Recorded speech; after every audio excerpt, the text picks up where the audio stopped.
Bonjour et bienvenue sur chaîne chrétienne.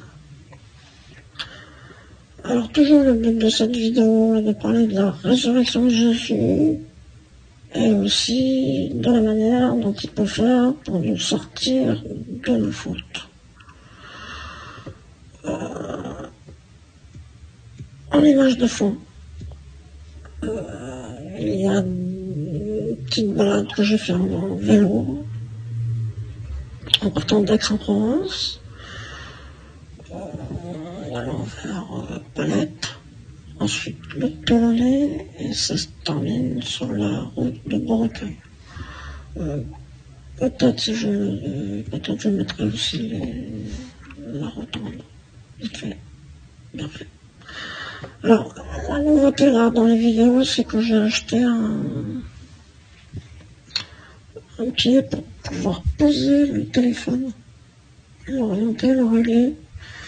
Donc ça vibre moins que quand on le tient à la main. Donc je l'ai mis aussi sur le vélo.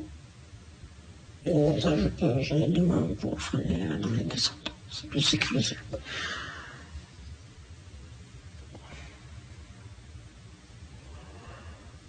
Donc la vidéo va être de meilleure qualité. Alors, espérons que l'audio aussi. Alors, bon, on a des balades comme ça en Provence, il n'y a pas d'image taillée avec des représentations de Dieu. Je l'ai fait exprès. Donc comme ça, on voit que Dieu est dehors, quelque part. Plus que si on va mettre des représentations comme des croix ou des clous, enfin... Voilà, on ne peut pas représenter Dieu. Dieu est vraiment Jésus, très grand. Et l'idolâtrie, d'un côté, va dire, ah, Dieu, c'est tellement grand qu'on ne peut pas le représenter, mais on va dire, Dieu est grand, plus grand que les montagnes, plus grand que le ciel, plus grand. Mais en fait, on peut d'un coup, avec l'idolâtrie, voir que Dieu arrête de grandir, arrête d'être grand, en fait, aussi grand que ça. Plus on va le glorifier pour sa grandeur, plus il va diminuer de taille, jusqu'à, pourquoi pas, être mort sur la croix. On comment ça? L'idolâtrie qui nous dit Dieu est grand, voilà, même le louer pour sa grandeur, etc. Mais en fait, il n'est pas si grand que ça. Dieu mesure notre taille, et c'est Jésus-Christ. Donc moi, le premier, je me suis fait, entre guillemets, avoir, ou alors, je sais pas, mais bon, j'ai loué Dieu. Dieu nous parle aussi dans les rêves, dans les songes qu'on peut faire. Et dans ce rêve, je louais Dieu pour sa grandeur, et d'un coup, j'ai compris que Dieu mesurait la taille et que c'est Jésus. Donc je l'ai vu en croix parce que je l'ai loué pour sa grandeur. J'aurais pas dû le louer par rapport à qu'il est plus grand que la montagne, puisqu'il mesure notre taille. C'est Jésus. Donc bon, c'est des petits trucs qui renforcent la foi en Dieu. Dans les songes. Bon, c'était quand même un songe qui se termine bien. C'est que dans ce songe, je voyais Dieu, bon, il nous a la taille, mais le fait de l'avoir ressuscité, Jésus en fit, en fait. Du coup, Dieu reprend une taille, hein.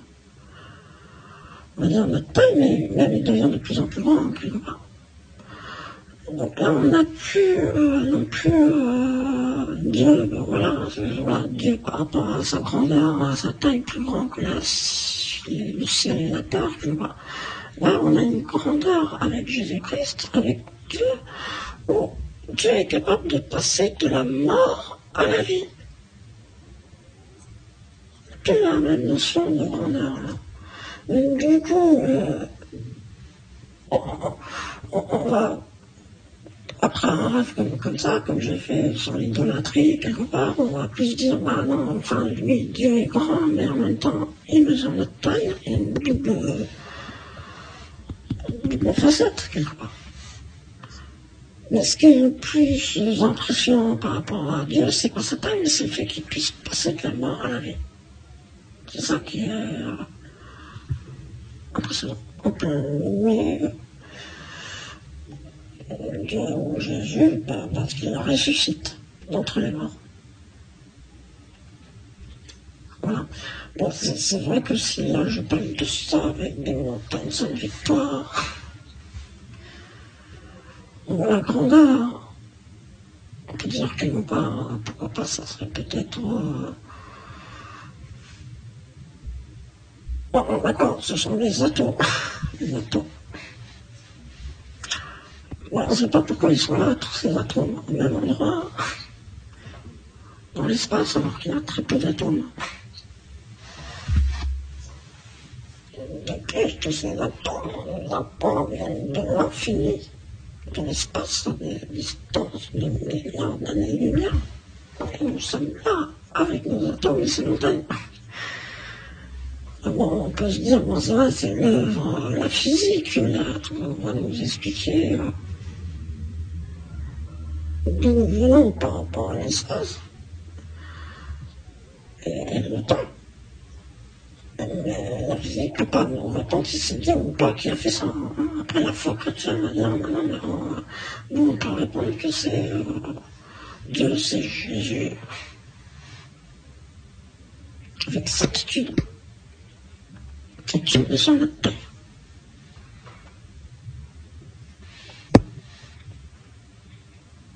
Mais aussi, bon, après, tout ce qui est scientifique va quelque part presque servir davantage Jésus. La science sert Jésus. Alors, je dis, oui, c'est marqué dans les Écritures, etc. Donc j'ai étudié plus ou moins. Enfin, c'est pas que j'ai étudié, c'est que je me suis posé des questions. Et quelque part, quand on commence un peu à croire en Jésus, on va dire, Jésus, donnez-moi la réponse à mes questions.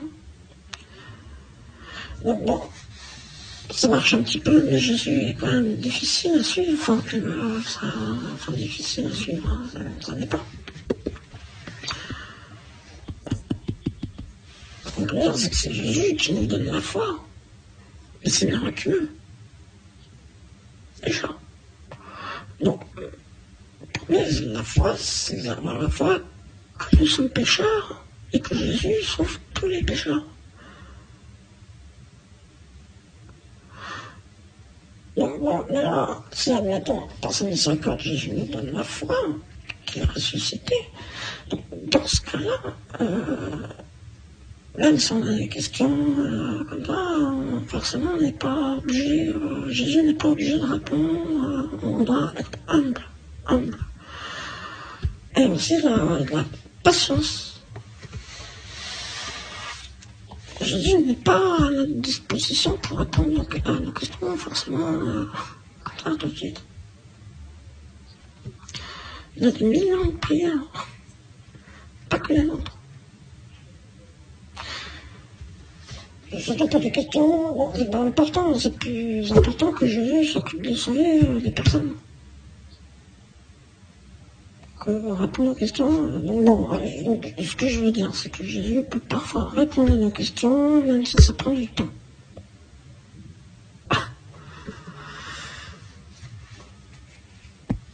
Donc, entre-temps, du temps, on peut, donc, Jésus peut répondre Dieu comme à travers des songes, comme je l'ai expliqué.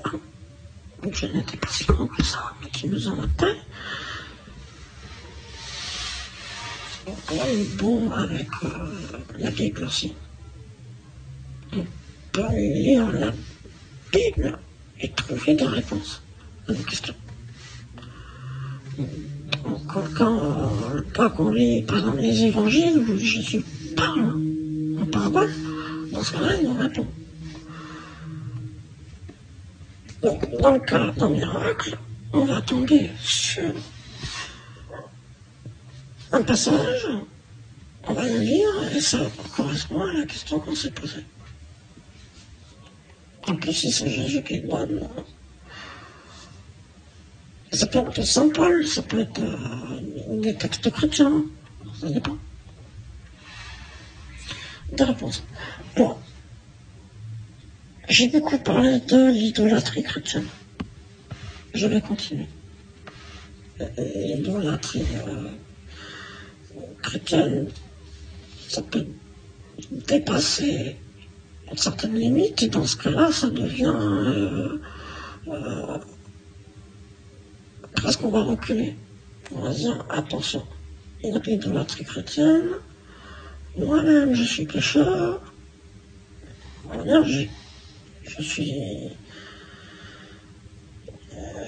suis tombé dans l'idolâtrie chrétienne, moi aussi. Et le Saint-Esprit m'en fait sortir. Bon, l'idolâtrie chrétienne, bon, ça va, quand on en parle, c'est qu'en fait, nous-mêmes, on a cru que Jésus était dans cette idolâtrie-là. Alors, à la place de croire que Jésus est à l'extérieur. Donc on est coupable de notre premier. Si on parle un peu d'idolâtrie chrétienne. Donc non. Donc après on peut le prendre comme ça, après on peut le prendre presque par la rigolade, mais on se dit, bah ouais, finalement je ne crois plus de trop. Pour mon cas, c'est les doctrines catholiques ou protestantes. Je n'y crois pas. Mais je crois à la place aux doctrines de Jésus, directement. Donc cette doctrine, on va plus ou moins la retrouver dans les évangiles. Dans le Nouveau Testament. Bon. Alors, le premier truc qui me dérange pour moi avec l'idolâtrie chrétienne, autant l'idolâtrie catholique, c'est qu'on va vous donner une Bible catholique, l'idolâtrie protestante, vous avez une Bible protestante. Bon, donc chaque Bible va avoir sa doctrine, plus ou moins en même temps, et le protestant ou le catholique va vous donner une Bible en disant ça va avec notre doctrine et il n'y a que nous de sauver. Si on vous donne la Bible catholique, il n'y a que les catholiques de sauver. Tiens, on te donne la Bible, c'est marqué dedans. Quelque part, on va dire ça. Pareil, les protestants, si je vous donne la Bible protestante, ils vont dire, tiens, là, tu vas voir, il n'y a que nous de sauver. Les protestants.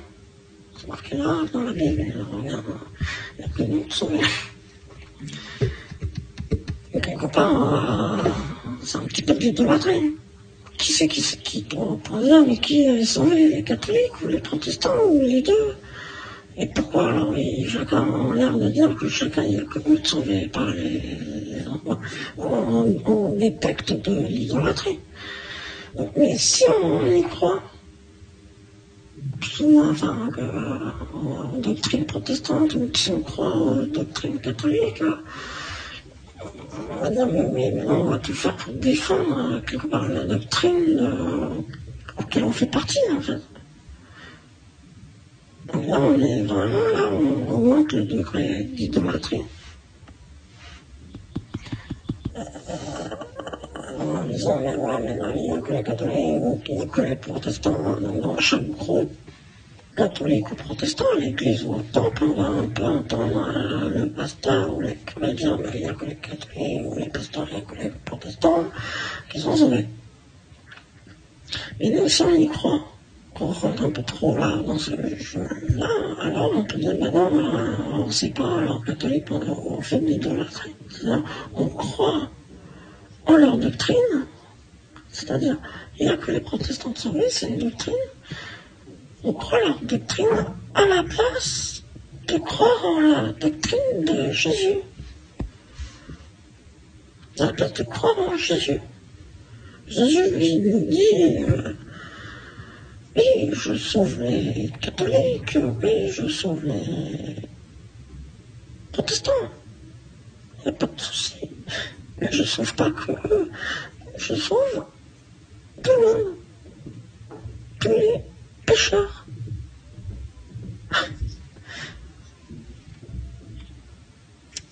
Alors, à partir du moment où je suis pécheur, alors Jésus me sauve. Presque. Je suis une famille. Jésus sauve les pécheurs, pas spécialement les catholiques, pas spécialement les protestants. Jésus sauve les pécheurs. Bon, alors comment... Alors, c'est pour ça, après, on peut rigoler. C'est qu'en fait, la Bible, admettons, vous achetez la Bible à la librairie. C'est quand même un livre dans le domaine public. C'est quand même la France qui nous permet d'acheter des livres. On n'est pas dans une dictature où on va interdire certains livres parce qu'ils sont sur une liste de livres interdits, mais ça n'existe plus. Donc là, c'est quand même la France qui nous donne la Bible. Elle est dans le domaine public. Donc on peut l'acheter à la librairie. Donc, quelque part, heureusement que notre libraire à qui on achète la Bible ne fait pas de l'idolâtrie, parce que sinon, lui aussi pourrait dire, écoutez, il n'y a que les Français de sauver. C'est-à-dire, moi, c'est la France, qui me donne l'autorisation de vendre les livres, il n'y a que les Français, c'est marqué là dans la Bible, la doctrine du libraire, enfin, de dire, en fait, il n'y a que les Français de sauver. Donc il va dire non, les catholiques ne sont pas sauvés, les protestants ne sont pas sauvés. Il n'y a que les Français qui sont sauvés. Bon, je dirais, bon, bah oui, d'accord, très bien. Je suis d'accord avec vous. Il n'y a que les Français de sauver. C'est déjà un peu moins l'idolâtrie, quelque part. Mais bon, les libraires, bon, les catholiques, ils sont pas sauvés, les protestants, alors eux, ils disent pareil. Bon, on peut dire, mais vous faites de l'idolâtrie aussi. Pourquoi les protestants ne sont pas sauvés par exemple, là, ils sont français. Les libraires, bah oui, bah s'ils sont français, d'accord, ils sont sauvés, les libraires, diront ça. Il faut qu'ils soient davantage français que protestants, que catholiques, qui sont trop catholiques, qui ne veulent pas être français, qui ne sont pas sauvés. Le truc, l'idolâtrie, on peut en rien. Si vous tombez sur un libraire qui fait de la politique, il va dire citoyen, je veux bien te vendre la Bible, mais sache que dans la doctrine citoyenne, ce sont tous les Français qui sont sauvés par Jésus. C'est marqué là dans la Bible. C'est moi qui te la donne. En tout cas, le fond protestant et catholique. Bon, en vérité, Jésus sauve tous les pécheurs. Pécheurs, c'est que c'est ça le terme chrétien. Jésus sauve tous les pécheurs. Donc, bon, si vous êtes français, vous n'êtes pas sauvé. Si vous êtes catholique, vous n'êtes pas sauvé. Si vous êtes protestant, vous n'êtes pas sauvé. Jésus ne sauve que les pécheurs. Et ça ne dépend pas de leur nationalité. En fait, on peut trouver la Bible dans toutes les langues. Vous pouvez acheter à la librairie une Bible en anglais. Bon, le libraire, si c'est un français, il va dire non, mais là, non, je ne vous vends pas une Bible en anglais, là, il n'y a que les Français de sauver. Bon, mais si vous insistez, mais non, vous êtes obligé, vous êtes un libraire. Il va être obligé de dire, alors tous les Anglais sont sauvés. Il n'y a pas que les Français qui sont sauvés. Tous les Anglais. C'est marqué là en anglais dans la Bible. Tous les Anglais. Bon, d'accord, trouve la Bible dans toutes les langues. Jésus sauve toutes les nations. C'est marqué dans les... Jésus sauve toutes les nations, tous les pays. Donc on trouve la Bible, comme ça, gratuitement. Enfin, c'est la France qui nous la donne, mais il y a beaucoup de pays dans le monde aussi où c'est possible d'avoir la Bible. Et donc, bon, il faut davantage croire le pays qui nous la donne quelque part. La Bible, c'est notre pays, la France qui nous la donne. Les catholiques et les protestants, quelque part, c'est presque des usurpateurs. Enfin, ils n'ont pas usurpé, mais presque. Ils n'ont pas le droit de dire que la Bible est à eux. Parce que la Bible est à la France. Et c'est la France qui leur donne la Bible.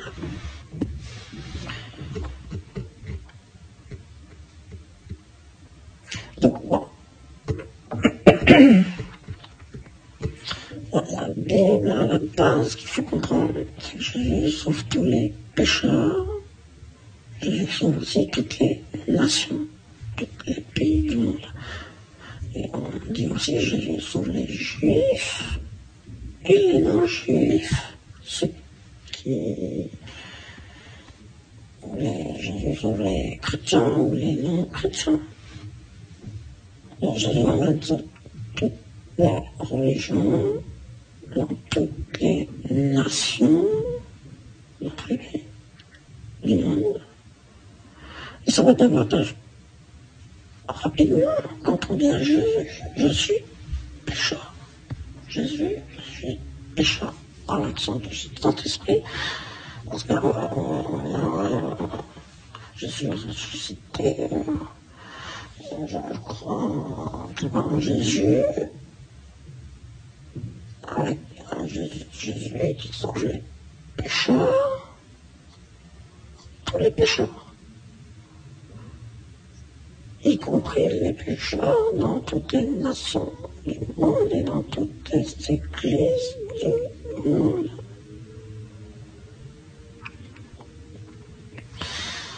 Bon, ça c'est la doctrine, voilà, vous achetez la Bible à la librairie. Si les libraire vous dit que les Français sont sauvés, bon, d'accord, vous allez dire, bon, ouais, mais non, mais Jésus sauve toutes les nations.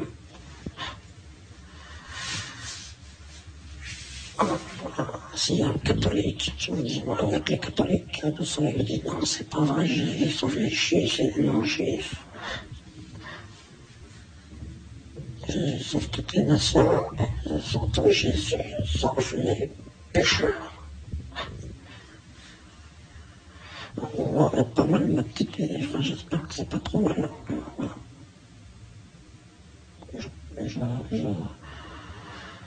On est sur des images de la Saint-Victoire, en même temps sur Jésus, donc on voudrait bien savoir Jésus. Qu'est-ce que c'est que ces atomes sur la Saint-Victoire? Qu'est-ce que c'est que ces atomes? Est-ce que c'est vous le responsable?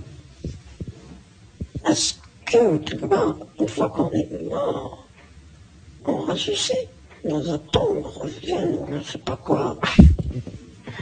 Est-ce que c'est vous qui avez fait le coup? Une modification de certaines constantes dans l'univers imprévisible. Et tout redevient notre chair, notre chair, notre vivant.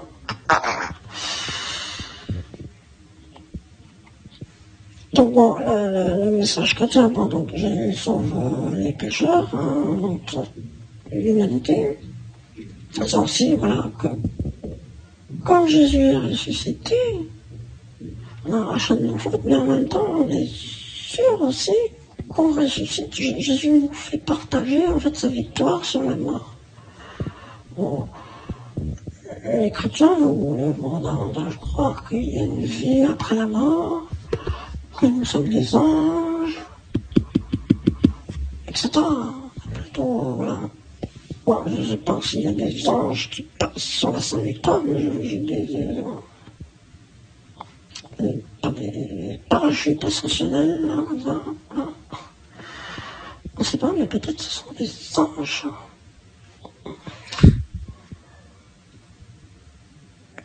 On ne sait pas. Donc, bon, la réponse, c'est Jésus qui nous la donne à tous.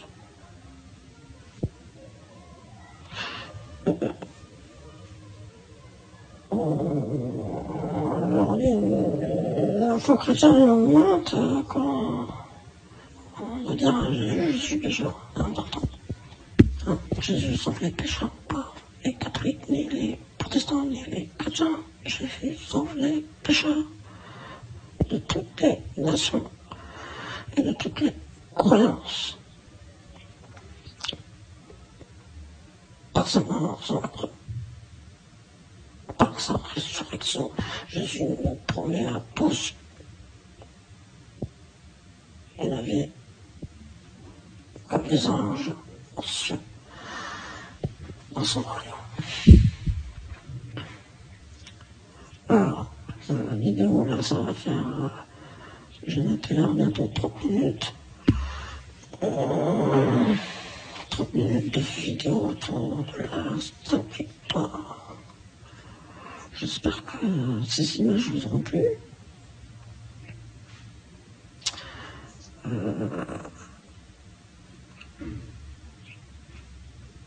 Termine comme ça, que Dieu vous bénisse, que Jésus vous bénisse. Abonnez-vous à la chaîne chrétienne.